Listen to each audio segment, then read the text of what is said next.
Çox bəyənəcəyiniz vişnəli piroq resepti.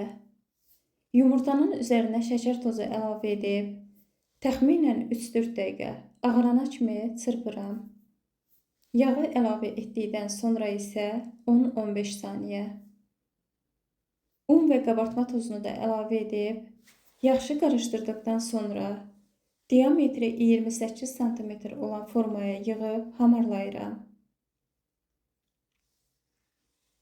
Təmizlənmiş vişnənin üzərinə nişasta əlavə edib qarışdırıb formaya yığıram.